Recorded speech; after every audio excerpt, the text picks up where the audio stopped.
Bismillahirrahmanirrahim. Assalamu alaikum students. I hope that you are fine and enjoying good health. My name is Ishan Adi and today I will discuss next two questions of exercise 9 of chapter 9, which is algebraic identities of class 7 mathematics. So first of all मैं आपको previous lecture का recap एक बार दे देता हूँ कि हमने क्या पढ़ा था। प्रीवियस लेक्चर में हमने पढ़ा था चैप्टर नंबर 9 अलजेब्रिक आइडेंटिटीज। उसमें हमने दो डेफिनेशन पढ़ी थी। अलजेब्रिक इक्वेशंस जिसमें इक्वालिटी का साइन होता है, दो अलजेब्रिक एक्सप्रेशन को हम इक्वालिटी साइन के साथ कनेक्ट करते हैं तो वो अलजेब्रिक इक्वेशन बन जाता है। उसके बाद मैंने आपको अलजेब्रिक आइडेंटिटीज के बारे में बताया था जिसमें ना कोई भी हम वैल्यूज हम पुटअप करते हैं लेफ्ट और राइट में, वेरिएबल्स की वैल्यूज पुटअप करते हैं तो आंसर लेफ्ट और राइट का सेम ही आता है। ठीक है, आंसर जो होता है सेम ही आता है। तो वो मैंने आपसे डिस्कस किया था। और तीन मैंने आपको इंपॉर्टेंट अलजेब्रिक आइडेंटिटीज बताई थी जो कि हम इस एक्सरसाइज में यूज़ करेंगे। मैंने आपको ये भी बताया था कि इसको आप कैसे प्रूफ कर सकते हैं। ए प्लस बी का होल स्क्वायर लिखा हुआ है आपके पास, तो ए प्लस बी का होल स्क्वायर का क्या मतलब होता है आपके पास कि ए प्लस बी को हम टू टाइम्स लिख सकते हैं। ए प्लस बी को हम टू टाइम्स लिखेंगे और आपस में क्या कर देंगे, मल्टीप्लाई, इस तरह से। ठीक है, तो जब हम इन दोनों को इस तरह मल्टीप्लाई करेंगे तो हमारे पास आंसर ये आएगा। और जब हम लेफ्ट और राइट में जब हम कोई भी ए की जगह अगर हम वन पुट करते हैं, बी की जगह टू पुट करते हैं लेफ्ट और राइट में, ठीक है, यहाँ पे वन आ जाएगा और यहाँ पे टू, ये आपस में मल्टीप्लाई हो रहे होते हैं, आपको पता होगा। ठीक है, तो इसमें जो लेफ्ट और राइट एंड साइड का आंसर होता है ना वो इक्वल आता है। Got it. तो इस वजह से हम इसको कहते हैं अलजेब्रिक आइडेंटिटीज हैं।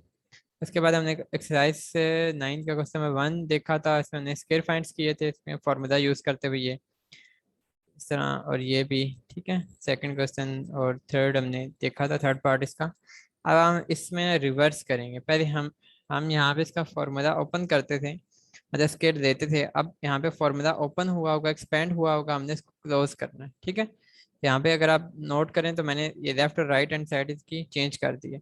ये चीज़ मैं पहले ले आया हूँ और ये चीज़ जो है मैं वो बाद में ले आया हूँ। ठीक है, तो पहले हम एक्सपेंड करते थे, ये फॉर्म होती थी, हम इसको एक्सपेंड करके ये लेके आते थे। अब हम हमारे पास ये फॉर्म बनी हुई होगी। ठीक है, यहाँ पे एक्सप्रेशन होगी, हमने इस फॉर्म को थोड़ा सा रीअरेंज करके सेट करके उसके बाद ये फॉर्म बनानी है। तो स्टार्ट करते हैं। सबसे पहले क्वेश्चन 2 पार्ट 1 जो हमारे पास है इसको हम देख लेते हैं। 9p² plus 12pq plus 4q²। ठीक है, इसको हमने a प्लस b के होल स्क्वायर की फॉर्म में कन्वर्ट करना है। तो फर्स्ट ऑफ ऑल आपको पता होगा ये a का स्क्वायर हम इसको कह सकते हैं, इसको हम b का स्क्वायर कह सकते हैं। तो हमने जो मेन इशू आता है ना हमारे पास 2ab में आता है स्टूडेंट्स को ना, 2ab इनसे फॉर्म बन नहीं रही होती। तो अगर आप 9p² को देखें, ठीक है, 9p² को देखें तो इसको हम स्क्वायर की फॉर्म में लिख सकते हैं। वो कैसे है कि हम 3 × 3, 9 को रिप्लेस करके 3 × 3 लिख सकते हैं ना। ठीक है, 9 को रिप्लेस करके, और p² को हम लिख सकते हैं p × p। ठीक है, तो अगर हम इन दोनों को सेपरेट अगर हम करें, 9p² को हम इस तरह लिख सकते हैं, 3p मल्टीप्लाई बाय 3p। इसका आंसर भी 9p² ही आएगा, लेकिन 3 × 3 = 9 और p × p आ जाए। तो अगर हम नोट करें तो ये हम इसको स्केयर की फॉर्म में आप लिख सकते हैं क्योंकि ये 2 टाइम्स आ गए। स्केयर की भी आपको डेफिनेशन का पता ही होगा कि जो पावर होती है सेकंड, उसमें हम बेस को 2 टाइम्स लिखते हैं और आपस में मल्टीप्लाई करते हैं, तो उसका 3p का स्केयर लिख सकते हैं। तो यही चीज़ मैंने इसको चेंज करके थोड़ा सा फॉर्म चेंज करके मैंने ये लिख दिया। 3p के जब स्केयर ओपन करेंगे तो 9p² ही आएगा। उसके बाद फॉर्मूला में हमारे पास, फॉर्मूला को ध्यान से देखना है, फॉर्मूला में हमारे पास a² हमने बना दिया, इसको हम कह सकते हैं ये a है, 3p जो है a है, और जो स्केयर ये जो लगा हुआ है ना ये है। ठीक है, उसके बाद हमारे पास प्लस 2ab बनाना है हमने। ठीक है, 2ab कैसे बनेगा आपके पास, 2ab बनाने से पहले अगर आप b बना दें तो वो ज़्यादा बेटर रहेगा। ठीक है, क्योंकि आपके सामने b नज़र भी आ रहा है, ये b वाली फॉर्म होती है। इसको हम बी फॉर्म बनाएंगे, बी में कन्वर्ट करेंगे b² में। कैसे करेंगे हम, 4q², जैसे कि अभी मैं 9p² को आपको बताया ना, इसी तरह 4q² को हम 2 × 2 4 होता है और q × q q² होता है। तो हम 2q मल्टीप्लाई बाय 2q लिख सकते हैं इसको, 4q² का।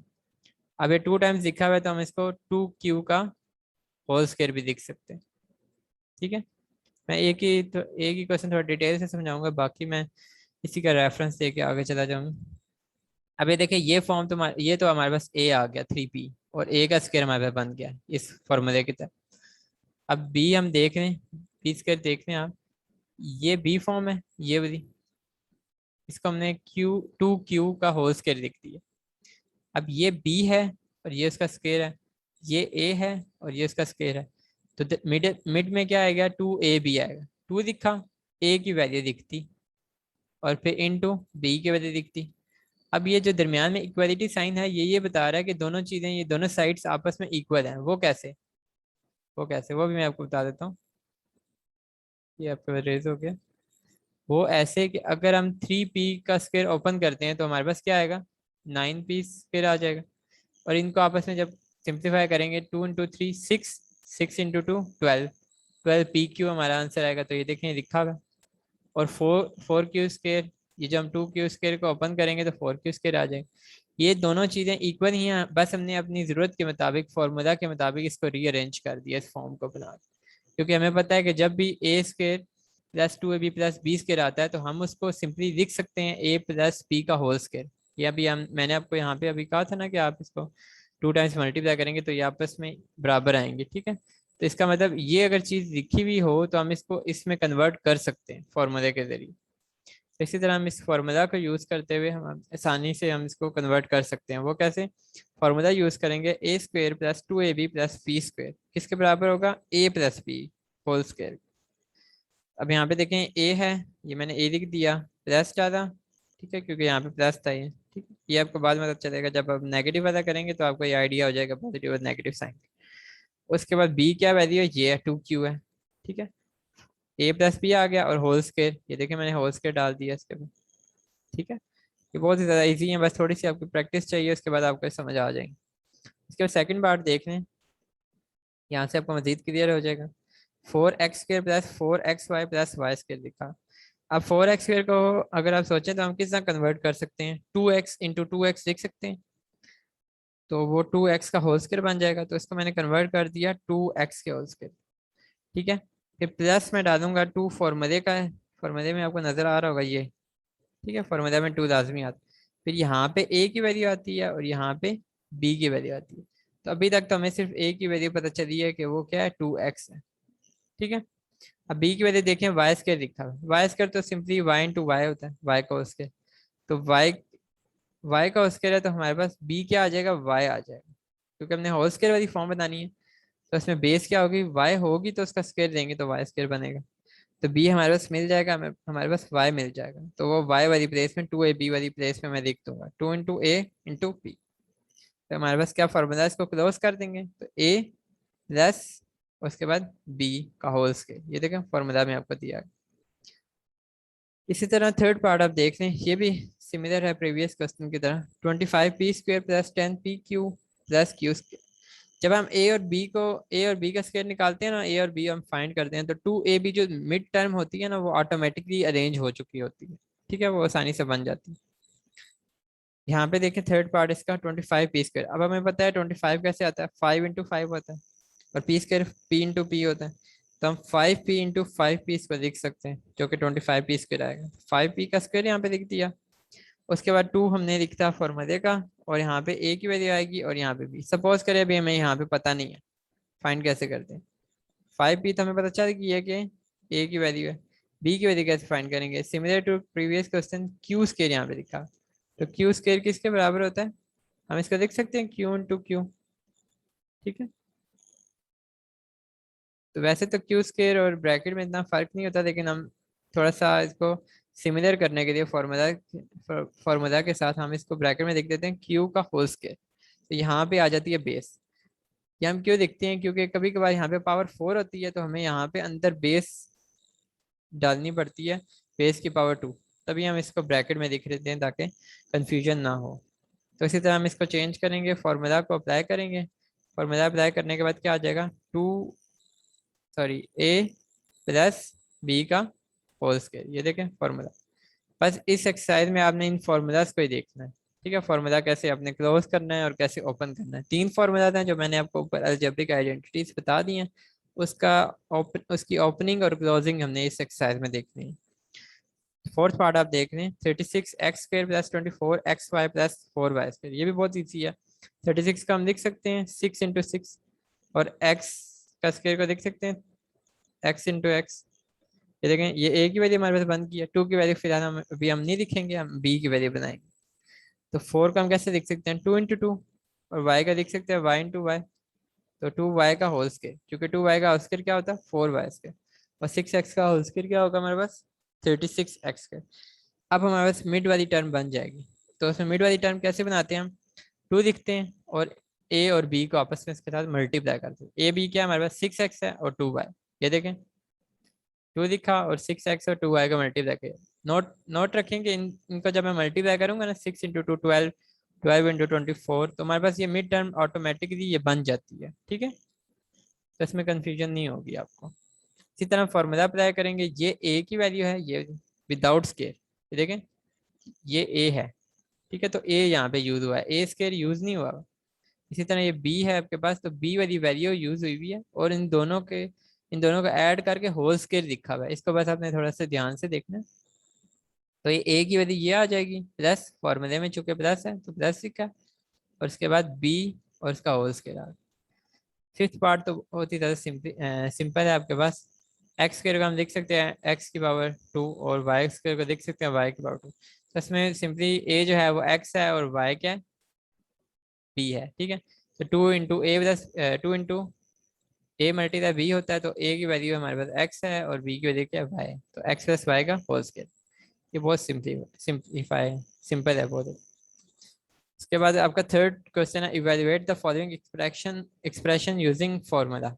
ठीक है, अब इनको हम फार्मूला से इवेल्युएट करेंगे। इवेल्युएशन कहते हैं कि किसी भी क्वेश्चन को सिंप्लीफाई करके हम जब उसमें सब्सटीट्यूशन करते हैं ना, वेरिएबल्स को रिप्लेस करते हैं नंबर के साथ, तो उसको हम कहते हैं इवेल्युएशन या इवेल्युएट। तो हम स्टार्ट करते हैं। जिस तरह प्रीवियस क्वेश्चन किए थे ना, सबसे पहले हमने तो फार्मूला क्वेश्चन नंबर 1 में हमने फार्मूलाज ओपन किए थे। ठीक है, फार्मूलाज ओपन किए। सेकंड क्वेश्चन में हम क्या कर रहे हैं, हम फार्मूलाज क्लोज करना सीख रहे हैं। और थर्ड में क्या कर रहे हैं, क्लोज भी कर रहे हैं और उसके बाद उसमें वैल्यूज भी पुट कर रहे हैं आंसर निकालने। जैसे कि आपको पता होगा 16 जो होता है 4 का स्क्वायर होता है, तो 4a जो हमारे पास a की वैल्यू हो जाएगी और b की वैल्यू क्या आ जाएगी 3b का होल स्क्वायर। ठीक है, और 2ab हमारे पास क्या आ जाएगा 2 × a की वैल्यू क्या है 4a और b की वैल्यू क्या है 3b। तो फॉर्मूला क्या कैसे क्लोज हो जाएगा ये a है ना, a की वैल्यू है, ये a की वैल्यू क्या है 4a है। इसमें कंफ्यूज नहीं होना है, इसमें 2 बार a आ रहे हैं। a की वैल्यू क्या है हमारे पास 4a और b की वैल्यू हमारे पास क्या है 3b। ठीक है, इसका सब्स्टिट्यूट करेंगे, मतलब फॉर्मूला क्लोज करेंगे, सब्स्टिट्यूशन नीचे करेंगे। पहले फॉर्मूला में इसको क्लोज कर देते हैं 4a + 3b का होल स्क्वायर आ जाए। उसके बाद आपको क्वेश्चन में गिवन है कि a को 4 पुट करें, a 4 के बराबर है, b 3 किया, तो इसमें पुटिंग करेंगे, सब्स्टिट्यूशन करेंगे, इवैल्यूएशन करेंगे। इनको तीनों नाम आप दे सकते हैं। तो 4 × a + 3b है हमारा, और इसका क्या होल स्क्वायर। ठीक है, तो हम क्या कर देंगे, आपको a की जगह क्या पुट कर देंगे, a की जगह पुट कर देंगे 4a को। ठीक है,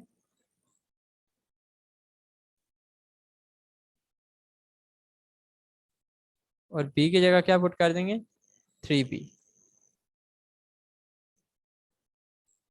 b की जगह क्या पुट कर देंगे 3, इसकी जगह हम करेंगे 3b पुट।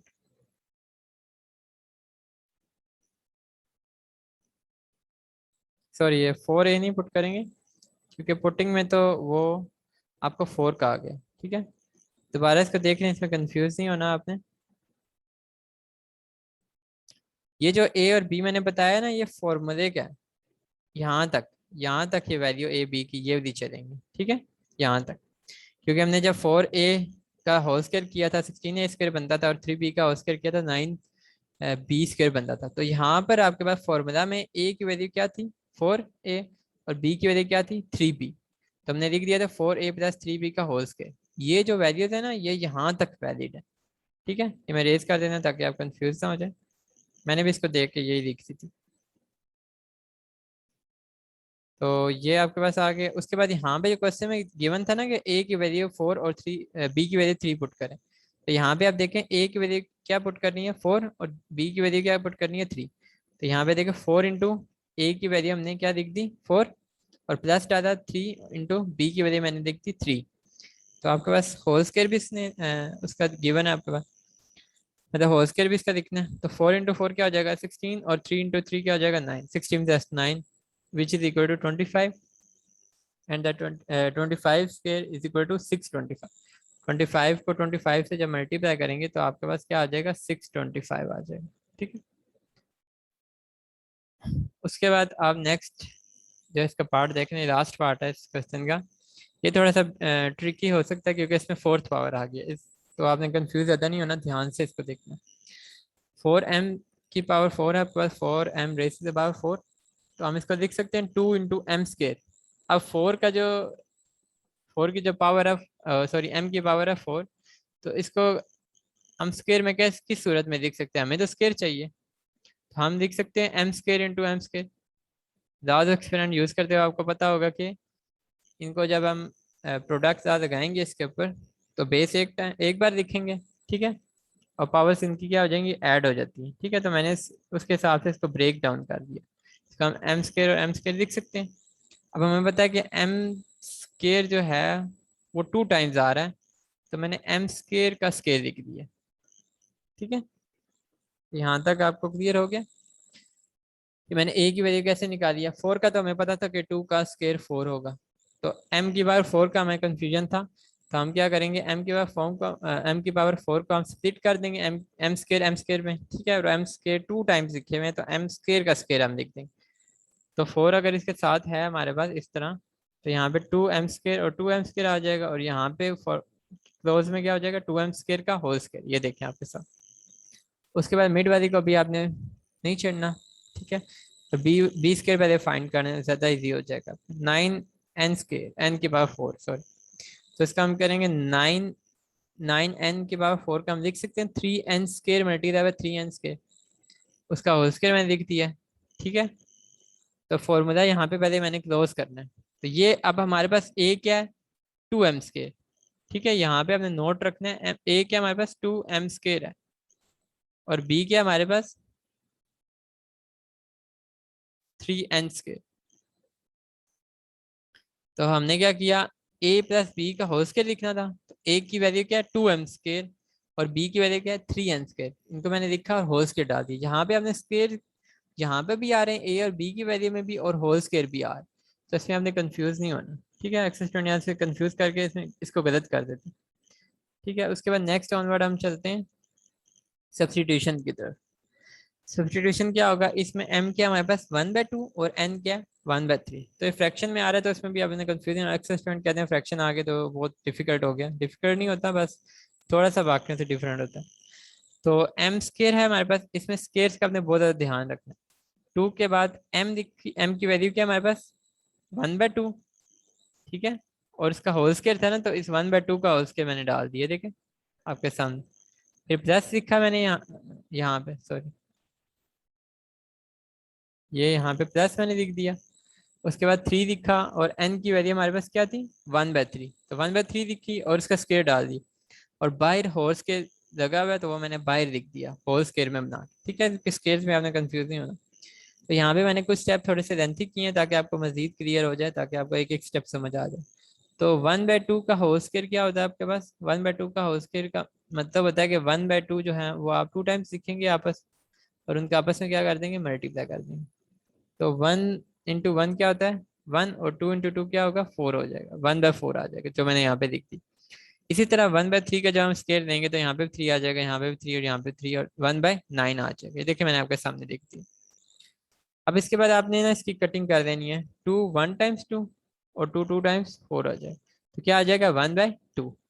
इसी तरह 3 1 टाइम्स 3 होता है, और 3 3 टाइम्स 9 होता है, तो 1/3 आ जाएगा। होल स्केयर बाहर ऐसे एज इट इज ही रहेगा। उसके बाद आप इस कैल्शियम ले लेते हैं। कैल्शियम आप 2 3 तरह से ले सकते हैं, मैंने बहुत ही सिंपल मेथड चूज किया है। इसमें हम डिनोमिनेटर्स को इक्वल बनाते हैं, एलसीएम से भी आप कर सकते हैं, 2 3 मेथड्स और आप उसको वहां से भी कर सकते हैं। तो मैंने क्या किया इसको मैंने इक्वलेंट फ्रैक्शन से मैंने मल्टीप्लाई कर दिया इक्वलेंट फ्रैक्शन बनाने के लिए। तो मैंने इसको 3/3 से मल्टीप्लाई कर दिया ताकि डिनोमिनेटर सेम हो जाए। तो इसका 1/2 को मैंने मल्टीप्लाई कर दिया 3/3 से, और 1/3 को मैंने मल्टीप्लाई कर दिया 2/2 से।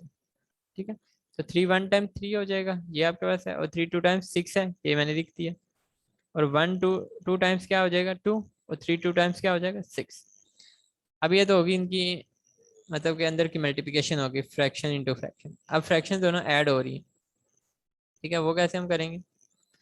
इसमें हम क्या करते हैं, डिनोमिनेटर 1 टाइम लिखते हैं, एक बार लिखते हैं, और नोमिनेटर्स को ऐड कर देते हैं जब डिनोमिनेटर सेम हों और वो एडिशन या सब्ट्रैक्शन उनके दरमियान हो रही है। तो 3 + 2 क्या हो जाएगा हमारे पास 5, और डिनोमिनेटर 6 एज इट इज ही रहेगा, और होल स्केयर साथ साथ चलाते रहना, होल स्केयर को मिस नहीं कर देना, नहीं तो आपका आंसर गलत आ जाए। ठीक है, साथ साथ होल स्केयर आता रहेगा। उसके बाद 5/6 का होल स्केयर का क्या मतलब है, 5 5 से मल्टीप्लाई हो रहा है, और 6 6 से मल्टीप्लाई हो रहा है। ठीक है, 5 × 5 25, और 6 × 6 क्या हो जाएगा 36। तो ये आपके पास आंसर आ जाएगा। तो ये था आपका एक्सरसाइज 9 का क्वेश्चन नंबर 2 और 3। इसके क्वेश्चन नंबर 2 के 5 पार्ट्स से आई थिंक सो, और क्वेश्चन नंबर 3 के 2 पार्ट्स से। ठीक है, तो प्रीवियस लेक्चर में मैंने क्वेश्चन नंबर 1 और 2 definition algebraic equation algebraic identities की कवर की थी, और इसमें हम क्वेश्चन नंबर 2 और 3 आपने कंप्लीट कर दिया। ठीक है, तो अगर किसी स्टूडेंट को कोई पॉइंट समझना है तो वो पूछ सकते हैं। श्योर, आप पूछ सकते हैं। अगर आपको जहाँ से कोई भी स्टेप क्लियर नहीं हुआ तो आप टेक्स्ट करके पूछ सकते हैं। जज़ाकल्लाह खैर, अल्लाह हाफिज़।